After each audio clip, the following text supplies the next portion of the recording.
Phantom Tollbooth, Chapter 2, Beyond Expectations. Suddenly he found himself speeding along an unfamiliar country highway, and as he looked back over his shoulder, neither the toll booth, nor his room, nor even the house was anywhere in sight. What had started as make-believe was now very real.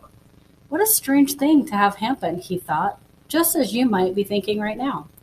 This game is much more serious than I thought, for here I am riding on the road I've never seen before, going to a place I've never heard of, and all because of a toll booth which came from nowhere. I'm certainly glad it's a nice day for a trip, he concluded hopefully, for at the moment this was the one thing he had definitely knew. The sun sparkled, the sky was clear, and all the colors he saw seemed to be richer and brighter than he could ever remember. The flowers shone as if they'd been cleaned and polished, and all the trees that lined the road shimmered in silvery green.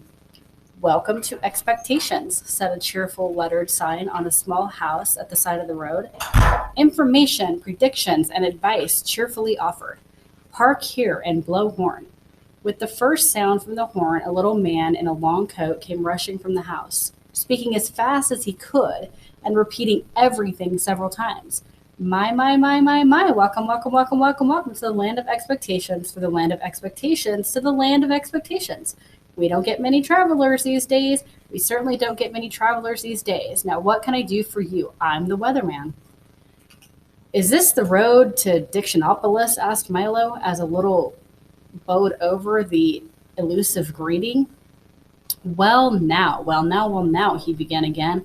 "I don't know of any word to Dictionopolis, so if this road goes to Dictionopolis at all, it must be the right road, and if it doesn't, it must be the right road to somewhere else, because there are no wrong roads to anywhere. Do you think it will rain?" "I thought you were the weatherman," said Milo, very confused. "Oh, no," said the little man. "I'm the weatherman, not the weatherman. For after all, it's more important to know whether there will be weather than whether there weather will be." And with that he released a dozen balloons that sailed off into the sky. "Must we see which way the wind is blowing?" he said, chuckling over his little joke, and watching them disappear in all directions. "What kind of place is Expectations?" inquired Milo, unable to see the humor and feeling very doubtful of the little man's sanity. Good question, he exclaimed. "Expectation is the place you must always go before you get to where you're going. Of course, some people never go beyond expectation, but my job is to hurry them along whether they like it or not. Now, what else can I do for you?" And before Milo could reply, he rushed into the house and reappeared a moment later with a new coat and an umbrella. "I think I can find my own way," said Milo, not all sure that he could. But since he didn't understand the little man at all, he decided that he might as well move on, at least until he met someone whose sentences didn't always sound as if they would make as much sense backwards as forward. "Splendid, splendid, splendid," exclaimed the weatherman. "Whether or not you find your own way, you're bound to find some way, and if you happen to find your way, please return it. And if it was lost years ago, I imagine by now it's quite rusty. You did say it was going to rain, didn't you?" And with that, he opened the umbrella and walked with Milo to the car. "I'm glad you made your own decision. I do hate to make up my mind about anything. Whether it's good or bad, up or down, in or out, rain or shine. Except everything, I always say, and the unexpected never happens. Now please drive carefully. Goodbye, goodbye, goodbye." His last goodbye was drowned by an enormous clap of thunder, and as Milo drove down the road in the bright sunshine, he could see the weatherman standing in the middle of a fierce cloudburst that seemed to be raining only on him. The road dipped now into a broad green valley and stretched towards the horizon. The little car bounced along with very little effort, and Milo had hardly to touch the accelerator to go as fast as he wanted, as he was glad to be on his way again. "It's all very well to spend time in expectation," he thought, "but talking to that strange man all day would certainly get me nowhere. He's the most peculiar person I've ever met," continued Milo, unaware of how many peculiar people he would shortly encounter. As he drove along the peaceful highway, he soon felt like he was daydreaming, and paid less and less attention to where he was going. In a short time, he wasn't paying any attention at all. And that is why, at the fork in the road, when a sign pointed to the left, Milo went to the right, along a route which looked suspiciously like the wrong way. Things began to change as soon as he left the main highway. the sky became quite gray. Along with it, the whole countryside seemed to lose color and assumed the same monotonous tone. Everything was quiet, and even the air hung heavily. The birds sang only gray songs, and the road wound back and forth in an endless series of climbing curves. Mile after mile after mile after mile he drove, and now gradually the car went slower and slower until it was hardly moving at all. It looks as though I'm getting nowhere, yawned Milo, becoming very drowsy and dull. I hope I haven't taken the wrong turn. Mile after mile after mile after mile, and everything became grayer and more monotonous. Finally, the car just stopped altogether, and as hard as he tried, it wouldn't budge another inch. I wonder where I am, said Milo in a very worried tone. You're in doldrums, wailed a voice that sounded far away. He looked around quickly to see who had spoken. No one was there, and it was as quiet and still as one could imagine. Yes, the doldrums, yawned another voice, but still he saw no one. What are the doldrums? He cried loudly, and tried very hard to see who would answer this time. The doldrums, my young friend, are where nothing ever happens and nothing ever changes. This time the voice came from so close that Milo jumped with surprise, for sitting on his right shoulder so lightly that he had hardly noticed was a small creature, exactly the same color as his shirt. Allow me to introduce all of us, the creature went on. We are the Lithogarnians, at your service. Milo looked around and for the first time noticed dozens of them, sitting on the car, standing in the road, lying all over the trees and bushes. They were very difficult to see because whatever they happened to be sitting near or by was exactly the same color they happened to be. Each one looked very much like the other, except for the color, of course. And some looked even more like each other than they looked like themselves. I'm very pleased to meet you, said Milo, not sure whether or not he was pleased at all. I think I'm lost. Can you help me? Don't say think, said one sitting on his shoe, for the one on his shoe had fallen asleep. It's against the law. And he yawned and fell asleep, too.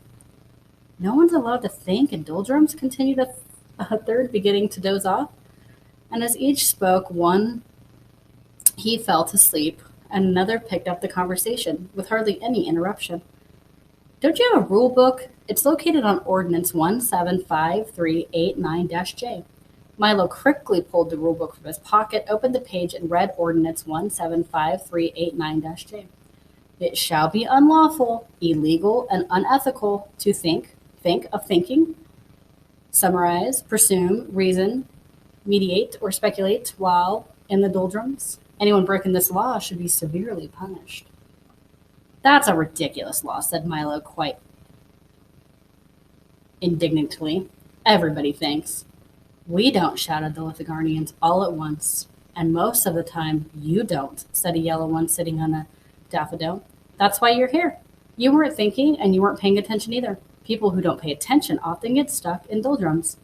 And with that, he topped out of the flower and fell soaring onto the grass.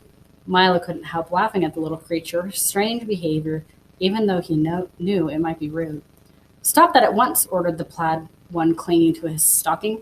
Laughing is against the law. Don't you have a rule book? It's located in Ordinance 574381-W. Opening the book again, Milo found Ordinance 574381-W. In the doldrums, laughter is frowned upon, and smiling is permitted only on altered Thursdays. Violators shall be dealt with most harshly. Well, if you can't laugh or think, what can you do? Asked Milo. Anything as long as it's nothing, and everything as long as it isn't anything, exclaimed another. There's a lot to do. We have a very busy schedule. At 8 o'clock we get up, and then we spend. From 8 to 9, daydreaming. From 9 to 9:30, we take our early morning, mid-morning nap. From 9:30 to 10:30, we drawl and delay. From 10:30 to 11:30, we take our late early morning nap. From 11 to noon, we bide our time and then eat lunch. From 1 to 2, we linger and loiter. From 2 to 2:30, we take our early afternoon nap. From 2:30 to 3:30, we put off tomorrow what could have been done today. From 3:30 to 4, we take our early late afternoon nap. From 4 to 5, we loaf and lounge until dinner. From 6 to 7, we dilly-dally. From 7 to 8, we take our early evening nap. And then, for an hour before we go to bed at 9, we waste time. As you can see, that leaves almost no time for brooding, lagging, plotting, or procrastination. And if we stop to think or laugh, we'd never get anything done. You mean you'd never get anything done, correct, Milo? We don't want to get anything done, snapped another angrily. We want to get nothing done, and we can do nothing without your help. You see, continued another in a more contractory tone, it's really quite strenuous doing nothing all day. So once a week, we take a holiday and go nowhere, which was just what we were going to do when you came along. Would you care to join us? I thought I might as well, thought Milo. That's where I seem to be going, anyways. Tell me, he yawned, for he felt ready for a nap now himself. Does everybody do nothing here? Everybody but the terrible watchdog, said two of them, shuddering in chorus. He's always sniffing around to see that nobody wastes time. A most unpleasant character. The watchdog, said Milo quizzically. The watchdog, shouted another, fainting from fright, from racing down the road, barking furiously and kicking up a great cloud of dust, was the very large dog whom he had spoke of. Run, wake up, run, here he comes, the watchdog. Great shouts filled the air as the guardians scattered in all directions. Soon disappeared entirely. Ruff, ruff, ruff, exclaimed the watchdog as he dashed up the car loudly, puffing and panting. Milo's eyes opened wide, for there in front of him was a large dog with a perfectly normal head, 4 feet and a tail, and the body of a loudly ticking alarm clock. What are you doing here? Growled the watchdog. Just killing time, replied Milo apologetically. You see, killing time, roared the dog, so furiously that his alarm went off. It's bad enough wasting time without killing time. And he shuddered at the thought. Why are you in doldrums anyways? Don't you have anywhere to go? I was on my way to Dictionopolis when I got stuck here, explained Milo. Can you help me? Help you? You must be yourself, the dog replied, carefully winding himself with his left hind leg. I suppose you know why you got stuck. I guess I just wasn't thinking, said Milo. Precisely, shouted the dog, as his alarm went off again. Now you know what you must do. I'm afraid I don't, admitted Milo, feeling quite stupid. Well, continued the watchdog impatiently, since you got here by not thinking, it seems reasonable to expect that in order to get out, you must start thinking. And with that, he hopped into the car. Do I mind if I get in? I love automobiles. Milo began to think as hard as he could, which was very difficult since he wasn't used to it. He thought of birds that swim and fish that fly. He thought of yesterday's lunch and tomorrow's dinner. He thought of words that begin with J and numbers that end with 3. And, as he thought, the wheels began to turn. We're moving, he shouted happily. Keep thinking, scolded the watchdog. The little car started to go faster and faster as Milo's brain whirled with activity, and down the road they went. In a few moments they were out of the doldrums and back on the main highway. All the colors had returned to their original brightness, and as they raced along the road, Milo continued to think of all sorts of things, of the many detours and wrong turns that were so easy to take, of how fine it would be to get moving along, and most of all, how much could be accomplished with just a little thought. And the dog, his nose in the wind, just sat back, watchfully ticking.